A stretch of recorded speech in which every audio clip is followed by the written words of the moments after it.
Okay, everybody. So, part two of Game, Set, Match. Everything changed and we didn't notice. It's the plot against America. It was published first, I guess, in Countercurrents. It's been published on other platforms since then, but anyway, Mike Brock. 22125, recent article about all the stuff going on in the government in the United States right now with blatant oligarchy, mask off, technocracy, plutocrats, technocrats everywhere, that kind of thing. And Donald Trump is kind of in the middle of it as a performative frontman talking about tariffs all the time. He doesn't really know what's going on, but the people around him do. They have a plan, they have an agenda, and they've been working on it for a long, long time. It's not new. It didn't just pop into the world yesterday out of the ether, the magical goop. It's been around for a while, and it has antecedents that go back hundreds of years. And of course, people today use ancient Rome and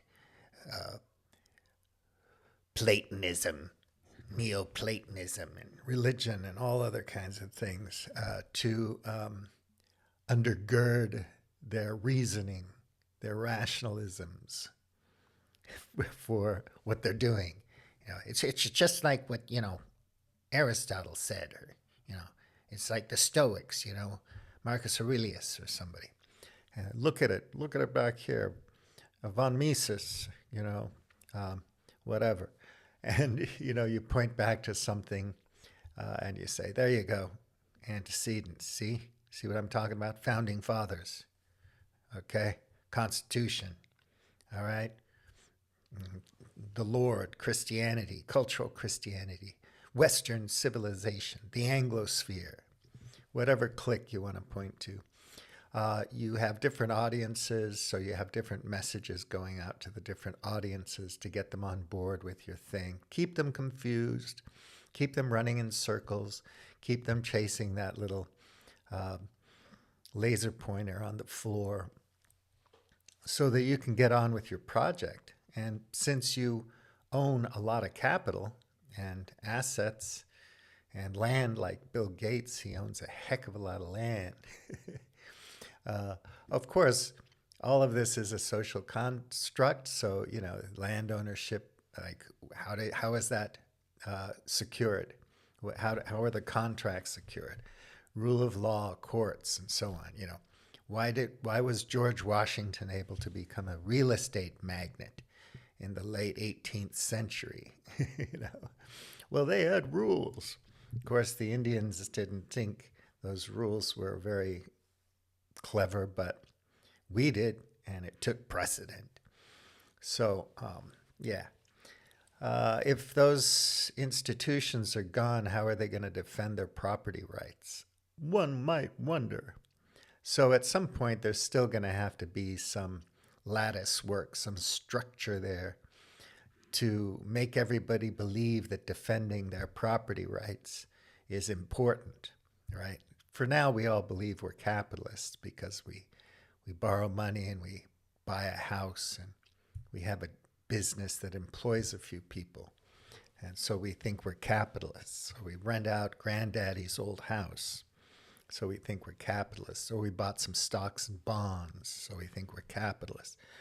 But the real big players, they have to keep the system going in a certain sense so that everybody will hang around and allow them to get on with their business and not interfere, because government is interference, regulation is interference. People, the plebs and proles, the workers, the unions, the other people, the terrorists, Nobody, I keep saying this, but it always blows my mind. Nobody questions the fact that Americans use products with fentanyl in it. And Americans sell products with fentanyl in it to Americans It's always that, China is sending fentanyl. Well, don't just say no. You remember? What was that, Nancy Reagan or somebody? Just say no. You don't have to take it. What are the conditions in your culture and society that make you think that, downing opioids and all kinds of pharmaceuticals and smoking marijuana that could, you know, put a horse to sleep. I can't even, if I take one puff, I'm wasted now. It's not that Mexican skunk weed. I remember when I was a kid. It's potent stuff. Why do we need it? Alcoholism and all this stuff. Obviously, it's a cultural problem. It's a spiritual problem. It's a medical problem, a healthcare problem, this economic problem. But we're not going to look inwardly and critique our own culture and system. We're going to point our finger outside and say, you know. So you dehumanize everybody in the Middle East and you call them terrorists. And they can't fight back, so you just keep bombing them. And everybody just thinks that's the new normal. And then when you have a war of attrition in Ukraine, where people have to really go through hell just to try to maintain a line or a trench line or something. And oh God, it's a nightmare. And it's like, it's okay. They're the ones doing the fighting and dying. I wonder if French, Belgian, British, German, Polish, Spanish, Italian people are going to want to go to Ukraine and fight a war of attrition with Russia and whoever's supporting Russia at the time. Where are we going to get the materials and the energy, right? Oil and gas and so on. The industrial capacity to build the weapons for the war. How are we going to incentivize the soldiers? Don't you want to get off the online? You don't want to play those computer games. You want to go do the real thing. You want to go and get vaporized by a hypersonic missile in Ukraine because it's so exciting. You can be a real hero, man. Heroism, Carlyle. This is the way, real man, Bronze Age pervert, blah, blah, blah. Bro stoicism. I don't think a lot of people are going to be signing up for that, to tell you the truth. I think a lot more people are seeing through it these days, and they're calling it out, and they're wondering if it's worth it, the blood and treasure. And you got a global system that's a global economy that's kind of under stress right now, and you're going to say, well, it's okay. We'll keep shipping the materials from around the world to the factories wherever, whether it's in North America or Europe, and we'll build these factories and we'll provide energy and power to them, and we will build drones and electronic chips and all this kind of stuff to put in our weapons, and we will find the bodies, the cannon fodder to go out there and fight heroically. People look back at Vietnam and Iraq and Afghanistan, and they're kind of like, wow, gee, really? Was that necessary? And there's vast libraries and academic papers on the subject of all of these wars and police actions and proxy wars and revolutions and civil wars and genocides and everything else. So anyone who cares to know or wants to know, you can read all about it. You can check the resources, the lines of evidence. You double check the data, double check fact check the whole damn thing if you want to. Or you can just say, never mind, I'm cool. I stand with Ukraine as long as Ukrainians are dying and I'm not dying. So it's kind of tragic. So that's my preamble to this thing.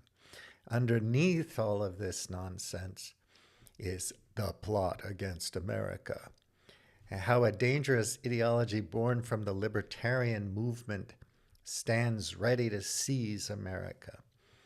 So you have libertarianism, you have radical libertarianism, not the good old-fashioned libertarianism that we had many years ago. Freedom and democracy, the difference between freedom and license and liberty. You can ponder that if you wish, but anyway. So he says, as he writes this, there's a quiet revolution is unfolding in the U.S. government.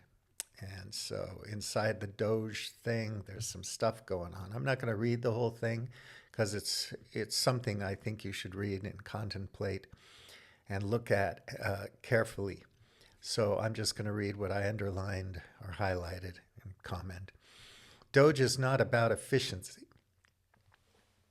It's about erasure. Democracy is being deleted in slow motion, replaced by proprietary technology and AI models. It is a coup, executed not with guns, but with the back-end migrations and database wipes. So, yeah, you talk about this accelerationism, Nick Land, other people, for 20 years, and you look at it after the last financial subprime crisis, 2007-8, and nobody gets it, right? So I don't know. It's in slow motion. It's like the frog in water that's heating up to a boil, but it's worse than that because it's like Hemingway said, how do you go bankrupt slowly and then all at once, or something to that effect. And unfortunately, when this coup is finished, because there's been a corporate coup in slow motion for a long time that various authors have described and discussed over the last, 100 years. So it's been going along for a long time, and now we're looking at the end of it, actually. I think that what's going to happen is, it's in slow motion, or it has been in a sense, depending on how you treat time and timelines, whether geological time or universal time or historical time since modernity or something. But it could be very quick, like within a decade. Whoops, oh my God, 10 years went by pretty quick, and now what? And you look around and you're like in a totally different world, and you're wondering, how the heck did that happen? And you're scratching your head and running around like a chicken, fleeing, a hungry farmer. You're like, oh, I thought the farmer was my friend. He came out every day and he fed me and I was happy. And, he kept the animals from, the wolves out and the foxes out. And I was doing pretty damn good. And now he's chasing me around. What the hell's going on? So we're becoming the meal for these rapacious, competitive, techno, anarcho-capitalists. We don't have to talk about the whole financialization and industrialization and modernity in the 19th century and all that kind of stuff. That's all part of the background of it as well. But, here we are now with this whole new thing.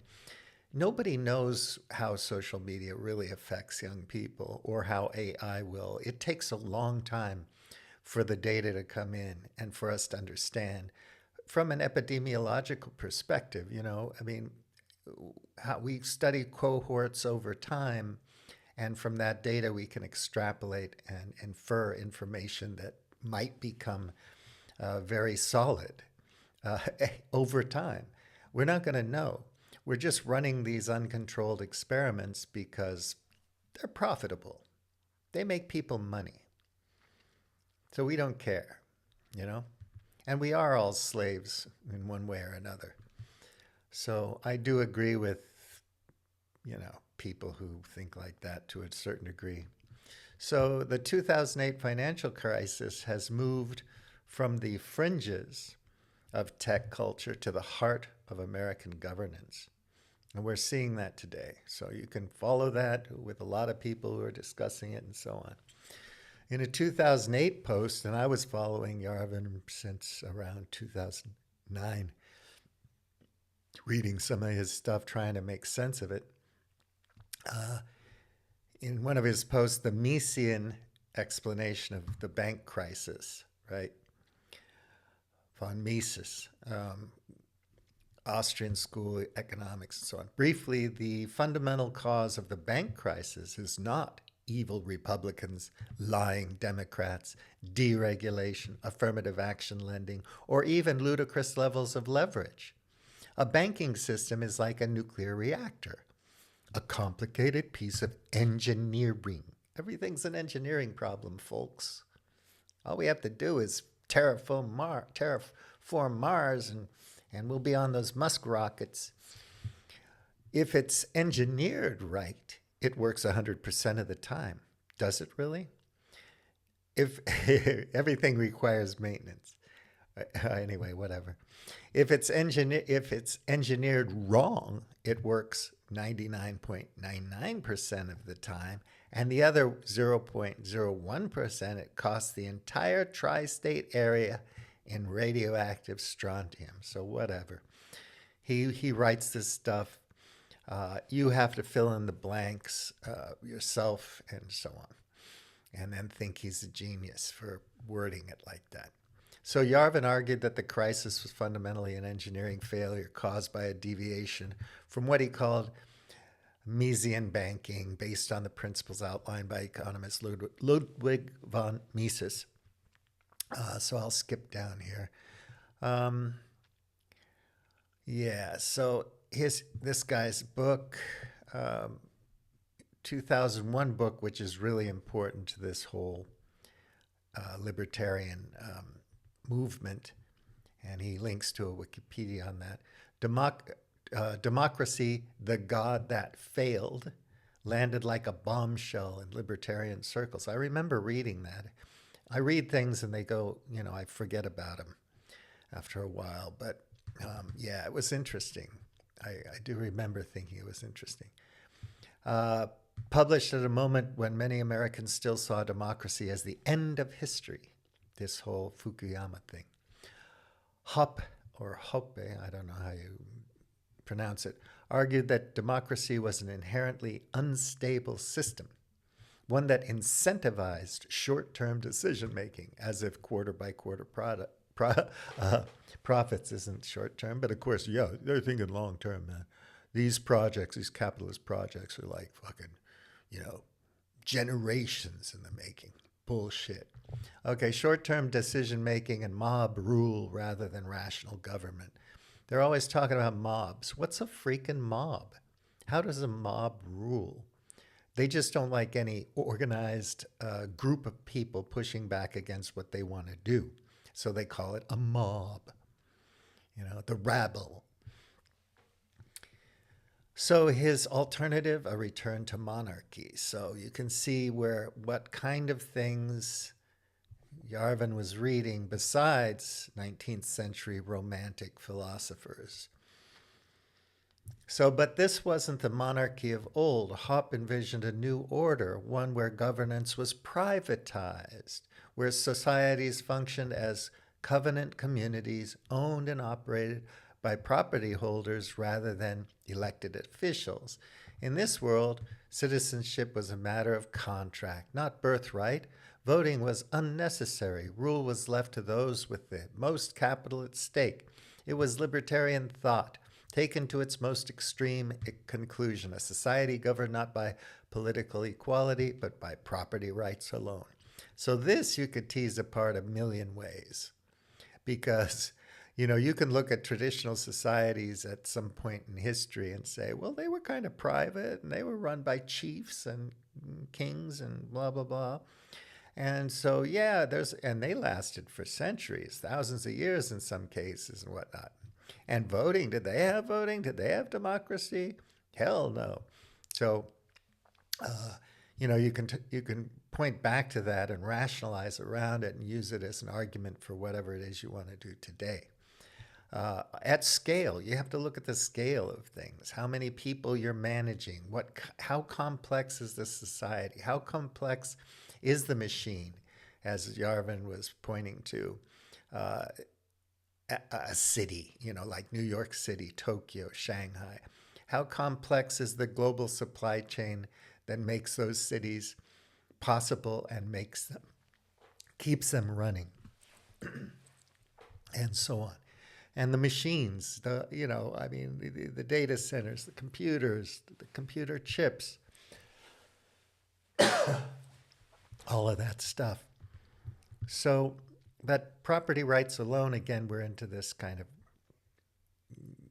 the end stage of capitalism, and you know, Enlightenment philosophy gone haywire. But it's a logical process. So 2010, Hobbes' radical skepticism of democracy had found an eager audience beyond the usual libertarian circles, but through a different mechanism than simple market descriptions. Well, Silicon Valley had a long embraced Clayton Christensen's theory of disruptive innovation. It's so hard to pause everything and restart it. I was cleaning my room and my bedroom, and there was some mold and stuff. I think it's affecting my throat. Disruptive innovation, where nimbler companies could outcompete established players by serving overlooked markets. A more extreme form of techno-solutionism had begun to take hold. So you need this, vicious competition. You need monopoly power. This is the way it goes. You can study robber barons or whatever. Silicon Valley elites who had built successful companies began to view democratic processes not as inefficient, but as fundamentally irrational. Less wrong kind of thing, only on that libertarian side of things. The product of what they saw as emotional decision making by non-technical people. So people complain about the technocrats in China or whatever. Well, what about the technocrats in America? And it's just an engineering problem. This merged perfectly with Hobbes' critique. If democracy was simply a collection of feeling-based choices made by the uninformed masses, surely it could be replaced by something more rational. Specifically, the kind of data-driven, engineering-focused governance these tech leaders practiced in their own companies. So you look at various new right movements and so on, or left. People are concerned with modernity. People are concerned with rationalism. People are concerned with engineering, data-driven stuff. You have these goofballs who are big on the internet, talking about data ain't nothing, data. It's a bastardization and a warping of what all of these things are and mean, and how they are best used. Science, data, evidence, and so on, emotion, feeling, and all that stuff. It becomes just bastardized and warped to such a degree that it's just practically meaningless. But you're using these terms in your own way for your own purposes, and people get confused. I understand that. Peter Thiel, one of the most outspoken erstwhile libertarians in Silicon Valley, put this sentiment in stark terms in his 2009 essay, The Education of a Libertarian. I no longer believe that freedom and democracy are compatible. So again, what's freedom? What's license? What's liberty? What systems undergird them and make them possible, and so on? How do you maintain them? How do you defend them? And whatever. Well, I'm going to let Peter do it because he's smart. He knows what he's doing. He's an engineer or whatever. So that's something I'll skip down here. So the intellectual through line from Mises to Hoppe to figures like Yarvin and Thiel helps explain the emergence of what some have called techno-libertarianism. It represents a dangerous alignment of anti-democratic thought with immense technological and financial resources, posing significant challenges to traditional conceptions of democratic governance and civil responsibility. So, you can talk about co-ops and different forms of ownership and all that, but they're still within some, you know, structure, and they have legal code and systems that support them and maintain them and people. Maybe it's going to be algorithms and data centers that do it in the future. And, what are you going to do? I don't know. You go to the resort in Gaza and you put your feet up and have fun. Who knows? But I think it's not going to end very well. The spread of techno-libertarian ideas, he goes into that. The convergence of populist anger and techno-utopianism set the stage for more radical anti-democratic ideas that would emerge in the following years. The Tea Party, this is an interesting convergence that he gets to. While not directly advocating these ideas, inadvertently prepared a segment of the population to be more open to the notion that traditional democratic institutions might be fundamentally flawed or obsolete.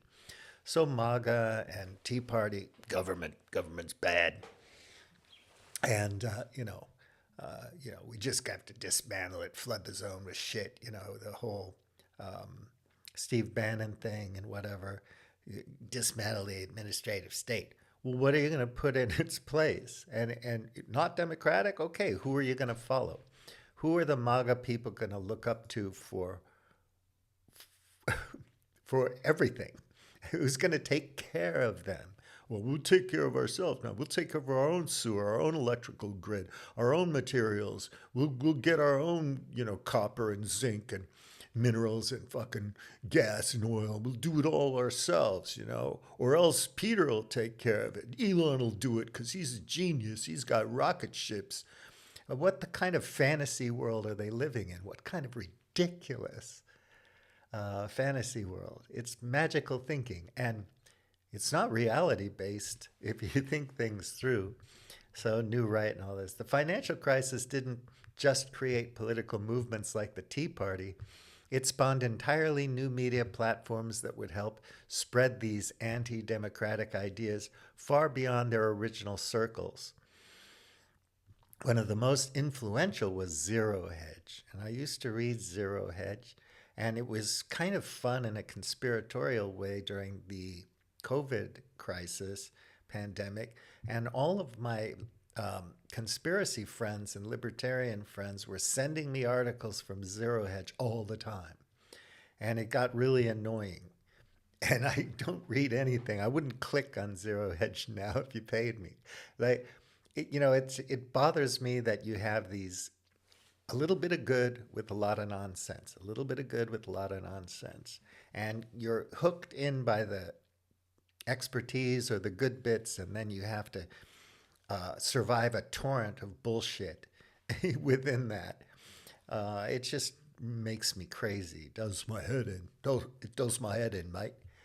So the site, which adopted the pseudonym Tyler Durden for all its authors, a reference to the anti-establishment character from the Fight Club, initially focused on financial news and analysis from a bearish perspective rooted in Austrian economics. So I find it fun that you have the Matrix, the Fight Club, red pill, blue pill, and all this kind of stuff kind of driving these things on a cultural level, because people aren't going to read the Austrian economists or that whole thing. They're going to just get their cues from the culture, right? The zeitgeist and the cool shit. Zero Hedge's evolution from a financial blog to a political powerhouse exemplified how anti-democratic ideas could be laundered through technical expertise. The site gained initial credibility through sophisticated critiques of high-frequency trading and market structure. And I remember that. I was fascinated by putting servers closer and closer to the banks and stuff like that. Flash Trade, Michael Lewis, establishing itself as a legitimate voice in financial circles. But this technical authority became a vehicle for something more radical, the idea that democratic institutions themselves were as broken as the markets they regulated. So you're living in a market economy that serves you, but it's broken because you can't get enough, and the institutions are broken, and you couldn't have the market system without the institutions. I mean, it'd be impossible without the law, the coded capital. So there's just nothing but contradictions in all of this stuff that drives me nuts. And trying to think yourself through it and articulate why it's wrong drives me crazy. And so it's fun to read people like this, Brock, who, kind of articulates the story quite well, even though it lacks detail and depth in certain areas. So Yarvin's packaged mainstream audience, when the site argued that central banks were rigging markets, it wasn't just making a financial claim, it was suggesting that democratic institutions themselves were inherently corrupt and needed to be replaced with more efficient mechanisms. So the politics is the problem, the money in politics is the problem. We get rid of that and let the CEO run it, and it's going to be great. So, General Electric, financialize it, don't criticize it, right? The man who broke capitalism. So when Zero Hedge declared that markets were manipulated, it wasn't just criticizing policy, it was building a case that democracy itself was a failed system that needed to be replaced by technical algorithmic governance. So, it's who's going to create the algorithms and what is the convergence? What does the algorithmic governance support, right? So nothing's perfect, but we don't like the way it is now, and it's democracy's fault, and it's the system's fault. So we're going to make another system that's going to be better for us, and it's got but you never learn how it's going to be better for you. How's it going to benefit me? It's going to benefit the players who play and want to shift the system. So I don't want the rules of basketball to be the rules of basketball. I'm shorter. I want to lower the net so I can also, dunk the ball. And so I'm going to compete with the assholes who are tall and try to change the game a bit. But I'm still a player in that game, and you're not. So you can sit by and watch. If you pay attention, you might see something. So a forum for the hateful, conspiracy-driven voices of the angry white men of the alt-right. That's what the New Republic called Zero Hedge, and Bloomberg noted in 2016 it remained an internet powerhouse with real influence in financial circles. And people still send me Zero Hedge all the time, and I just tell them, don't send me links to Zero Hedge because I don't have time to read it. I'm reading other stuff, and I'm not that interested. And, then I send them a link to something they won't read. That's just the way it goes. Silicon Valley's emerging worldview: if markets were more efficient than governments and at allocating resources, why not let them allocate political power as well? Anyway, there's tons of contradictions in there if you care to think about it. And you have to understand efficient markets. What markets? If we starve to death because of climate disaster, ecocide, because the ocean food chain burns out, and so on and so forth, nuclear war, whatever, what good are efficient markets, financialization, capital and capital returns, derivatives, complex derivatives, CDOs? What good are they? I'm going to short the market. because they won't exist. You'll be out trying to, uh, grow potatoes and dig a well. Hopefully you'll be working with a bunch of people that can help you survive. Eventually. Oh no, no, it's not like that, dude. We got all the technology. We're gonna have fusion power. We're gonna have, more than enough resources, minerals in the Oort cloud.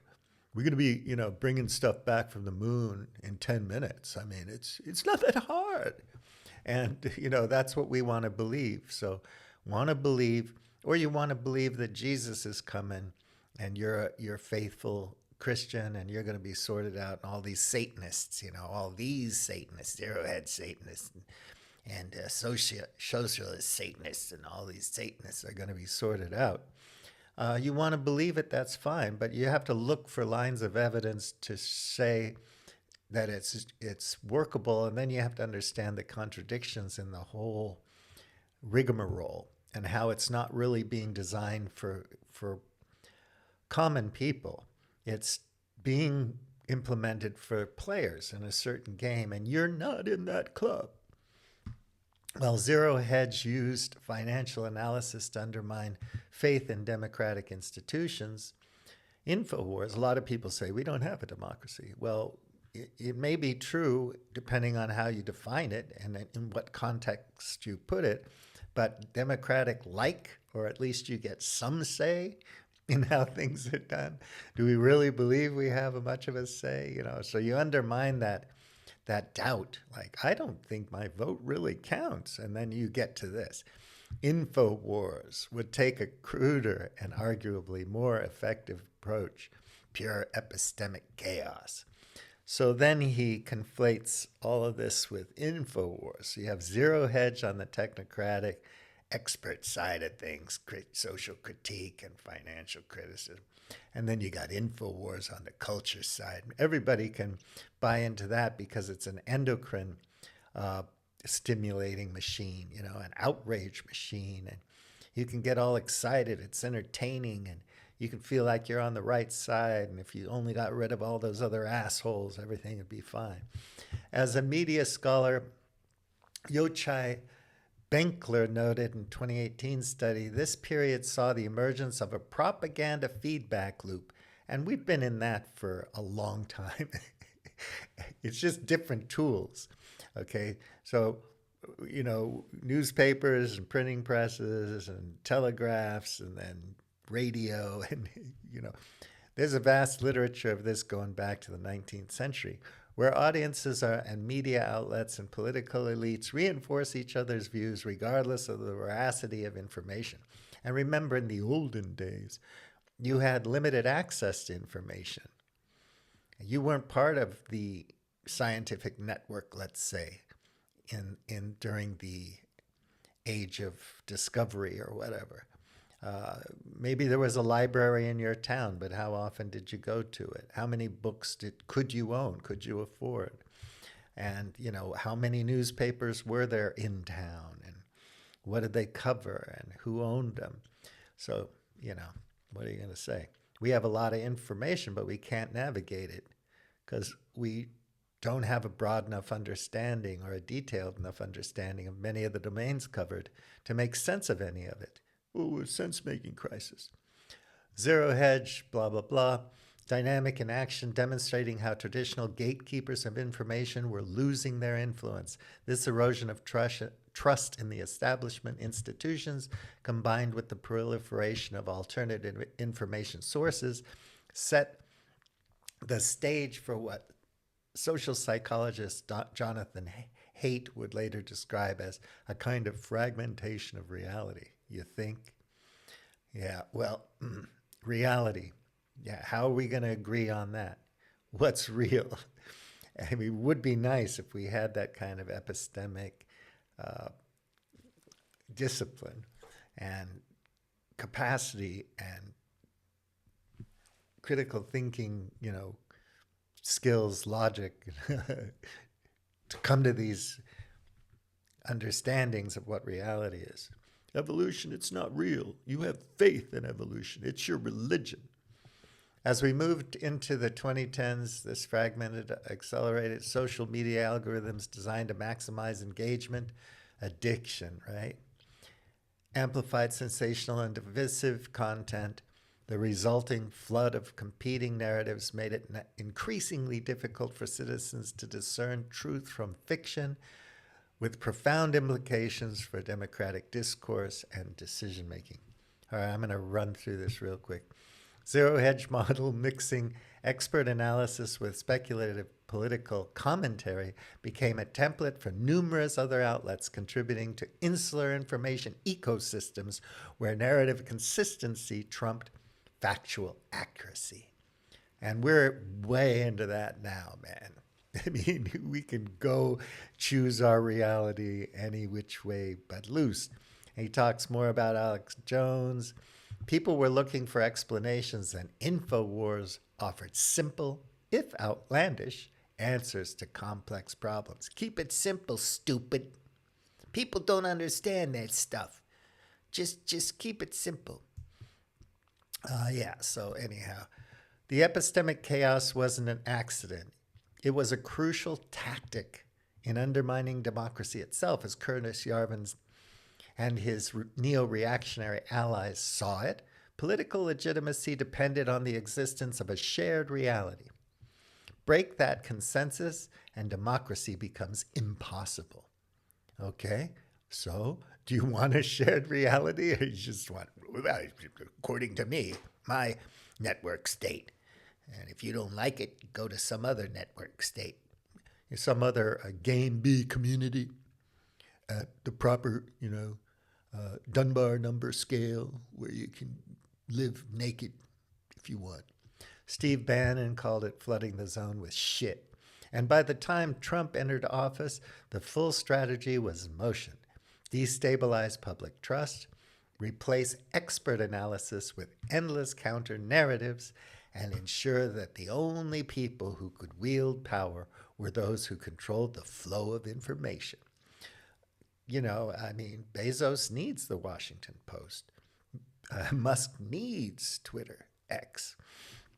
By weaponizing media fragmentation, they hacked the cognitive foundations of democracy itself, ensured that political power would no longer rest on reasoned debate, but on the ability to manipulate information flows. So the whole propaganda PR thing, going back to the early part of the 20th century, all those great writers, Lippmann and so on, it's just now we have better tools to manage those information flows. Regulations will disappear. The most successful people will form their own private self-governing communities. And you have all these right-wingers talking about their intentional communities. And, hey, look, we're all white here. And we're all this type of Christian. We're all white Orthodox Christians. You black people, Hispanic, go somewhere else and have your intentional community. I mean, I'm sorry that we have the best land, the best location, the best water sources, the best everything, and you don't. But, hey, we were here first, and we decided we owned it. So you want to fight over it? I mean, where does this all lead? The balkanization of the United States of new miracles. Yeah, the rest of the world is left behind. The more radical conclusion embraced by the figures at the forefront of this movement is that government should be actively dismantled and replaced with a more efficient form of rule, one modeled on corporate governance rather than democratic participation.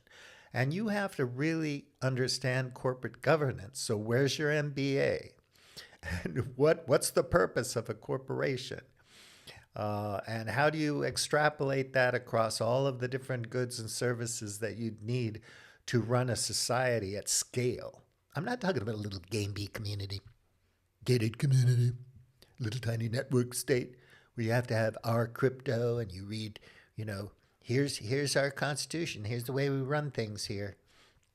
And you don't like it, get out, go somewhere else. Sell your crypto and move to the next place. So this is precisely where libertarianism morphs into neo-reaction.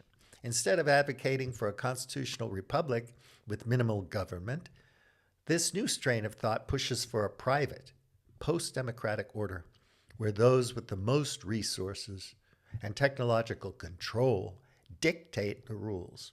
In this vision, power doesn't rest on the people. It belongs to the most competent executives running society like a CEO would run a company. So you can imagine in Italy after, in the Middle Ages, Venice, for example, or something, where you had groups, organizations of artisans and people who knew how to do things, and they were important parts of the community. Yes, you had bankers and you had wealthy people and elites and so on, and different classes of people, the clergy and whatever. But all these people formed a function within society, and there were institutions there to govern things. So good governance is a problem, whether it's corporate governance or the governance of a society. And you think you're going to find the right CEO, the good, benevolent king, King Arthur. He's going to be great. Caesar, man, or maybe Caesar wasn't great. I don't know. Kaiser. We have to say Kaiser. We can't say Caesar like I say because of Caesar's Latin palace in San Francisco, California, when I was living in San Francisco, California. Or the Caesar, how the Anglo folks, Anglophile would say it. Or we have to say Kaiser, right? You got to be proper. Otherwise, I'm a dumbass. I'm a fool. I'm an idiot. I made a mistake. Figures like Peter Thiel and Balaji Srinivasan took this logic a step further, arguing that rather than resisting the decline of democratic institutions, and now we're getting into accelerationism, that philosophy. Elites should accelerate the transition to a new order, one where governance is voluntarily privatized and largely detached from public accountability. The rhetoric of exit and network states became the libertarian justification for abandoning democracy altogether. So yeah, democracy, big deal. What's that all about? Who cares? Come on, let's be real. I don't think our enterprise is going to last too much longer because we can't see the forest for the trees. We don't understand systems, complex systems, and we don't understand the importance of life on Earth, thermodynamics. You're going to kill off a certain number of things pretty soon. The food chain collapses. Oh, you better hope you're a machine, dude. You better hope you're a fucking robot by then. You better hope your fucking consciousness has been uploaded into a goddamn machine by then, dude. Otherwise, you're in big shit. Peter Thiel-backed network state project called Praxis. Now, Greenland. Let's get Greenland, Mother Jones. Practice. We'll put our network state there. If you can afford it, if you can get in, apply now. Buy crypto now. The mindset is deeply ingrained in Silicon Valley, where disruption is seen as not just a business model, but a law of history. What's the hyperlink there? Oh, yeah, DeGroote. And entrepreneurs are taught that old institutions are inefficient relics waiting to be displaced by something better. I'll tell you, it'll be displaced by, what do you call wheel makers again? I forgot. Barrel makers, wheel makers. It'll be replaced by people like that. When this whole thing really collapses, you'll be wanting to learn how to, grow corn again, right? You'll be hoping for the grasslands and the buffalo herds. I think, anyway, I'm wrong. These people are smarter than me. I'm stupid. When applied to government, this logic leads directly to Yarvin's argument, democracy is outdated. Legacy code, dude, that can't keep up with modern complexity. Yeah, there's modern complexity again. And how do we deal with it? My idea is to slow down and understand complexity theory and evolve it carefully and wisely with life in mind, with ecology in mind, rather than just accelerating it until it all breaks down and then we own everything. God damn it. You stupid moron plebs and proles, you can all freaking die. And then they point the finger and say, Davos Krause wants to kill us all off with virus, or something like that. And actually, they're the ones that want to kill us all off. I just don't see how it's good for the common person who doesn't understand any of this. It's all a black box. The future, he and others argue, will belong to those who design and implement a superior system, one that runs more like a corporation, where leaders are chosen based on competence rather than elections. And Yarvin talks about merit-based as being a problem and so on. Competence rather than election, whatever. So who appoints them? Who hires them? Who kicks them out? What shareholders are going to decide in the network state that the CEO's got to go? You know, all this kind of stuff. There's so many contradictions and problems with it, if you think about it really deeply and carefully, that they haven't addressed really. But the rhetoric is exciting, you know. The answer for people like Yarvin, Peter Thiel, and Balaji was to replace democracy with a new system, one where power belongs to those with the resources to exit and build something better. And as we are now seeing, they are waiting for that transition to happen naturally. So you have movements with Peter Joseph, Integral, and so on, where they're looking more in a democratic sense, but in a similar way, you know, a new system kind of comes along and starts working because people decide to do it. In this case, it's like these guys decide because they're experts. They know better than you. You fall in line, you get with the program, or fuck off. Like others in the movement, Srinivasan, like others in the movement, had undergone the ideological evolution that exemplifies a broader trend in Silicon Valley. As a former CTO of Coinbase and general partner at Andreessen Horowitz, so these are all the Silicon Valley technocrats and oligarchs. He initially approached cryptocurrency from a techno-libertarian perspective, viewing it as a tool for individual empowerment and market efficiency. And I listened to him a lot and read stuff, a token society and so on, because I was curious about it. Could it work? But then looking at the energy intensiveness, material intensiveness of it, and the ethic behind it and all that, I decided it was pretty nasty, actually. Why do we have to be so complex? What's so efficient about it? Doesn't it just accelerate the death, omnicide, ecocide, and so on? You know, one could talk about that, couldn't one?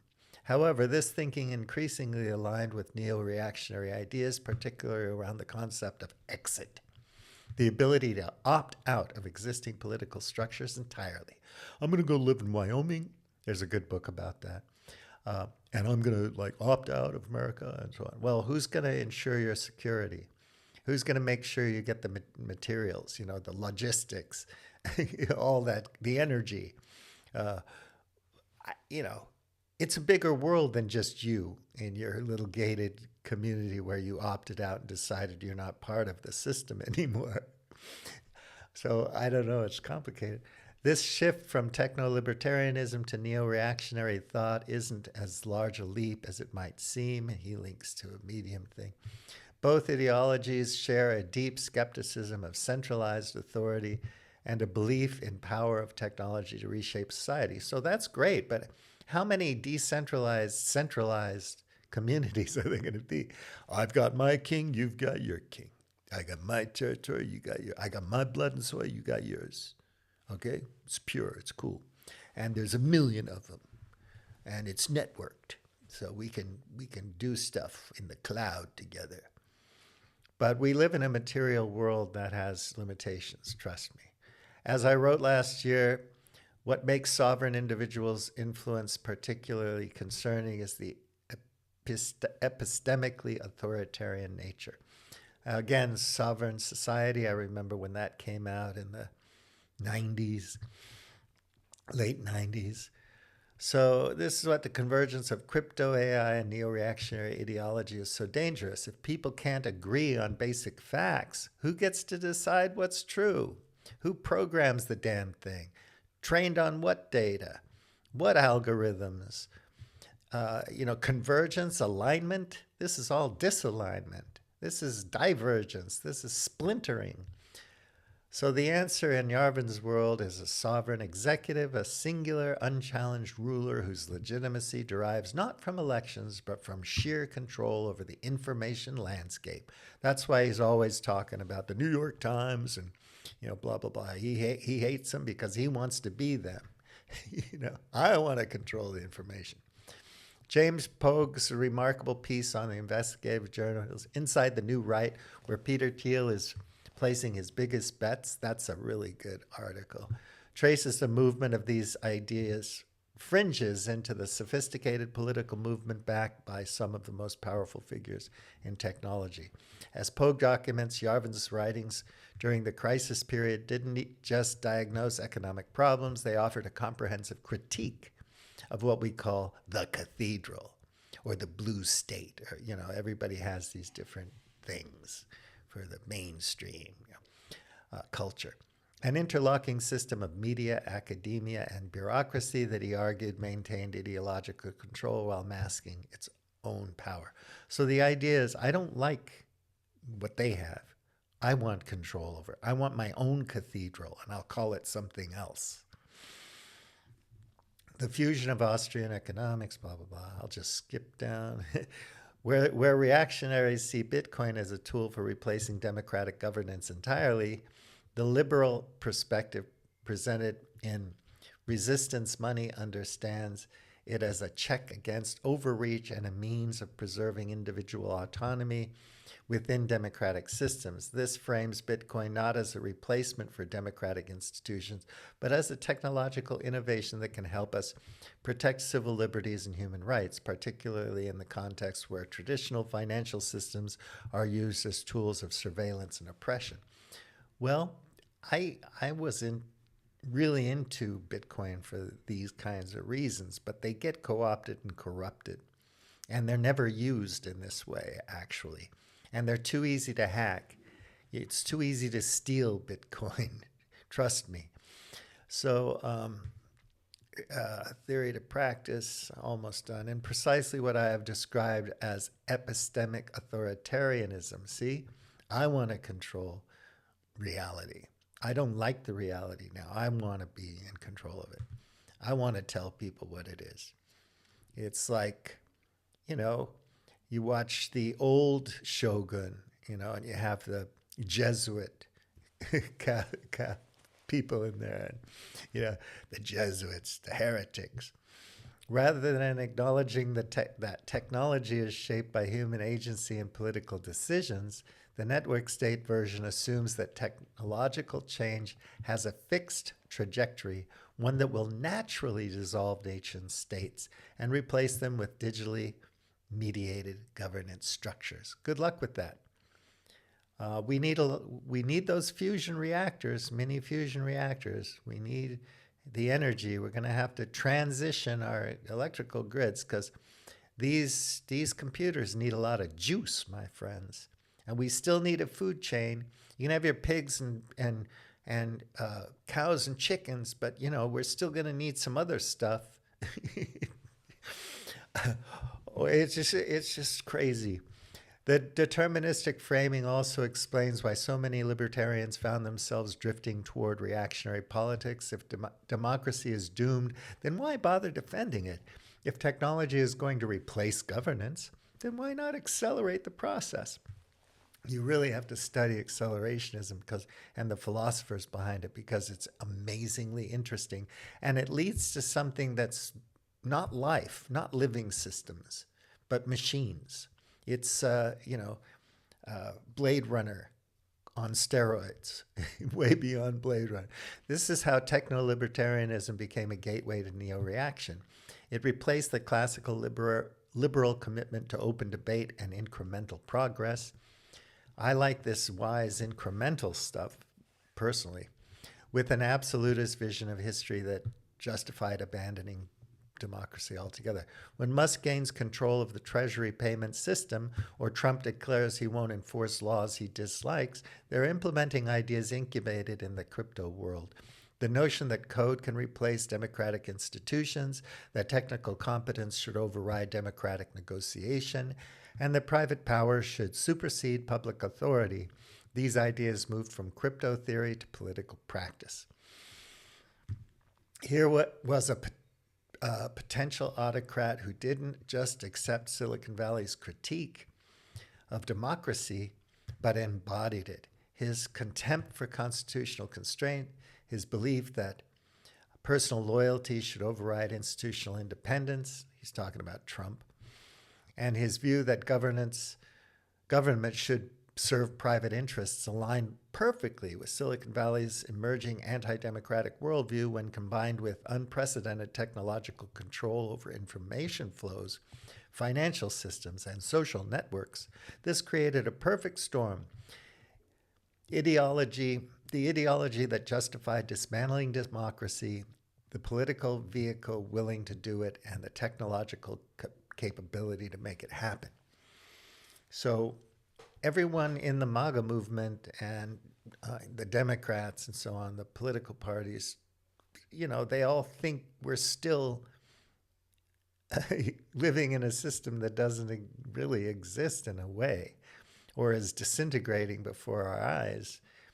It's a republic if you can keep it. Tech leaders increasingly adopt neo-feudal framing of users as serfs, reflecting a broader shift away from the democratic conceptions of citizenship.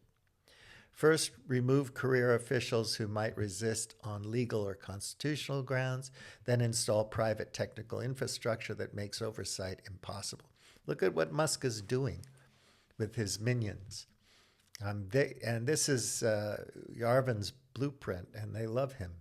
The goal isn't just to change who runs the government agencies, it's fundamentally to transform how power operates, shifting it from democratic institutions to technical systems controlled by a small elite.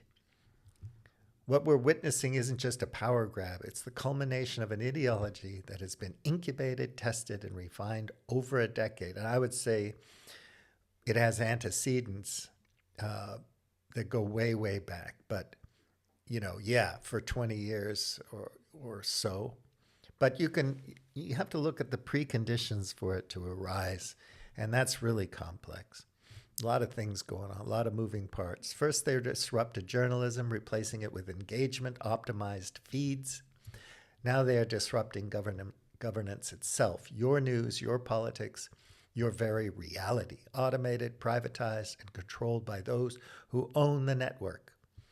Already discussions about financial regulation, law enforcement priorities, and political dissent are being made by algorithms that no citizen can vote against and no court can oversee.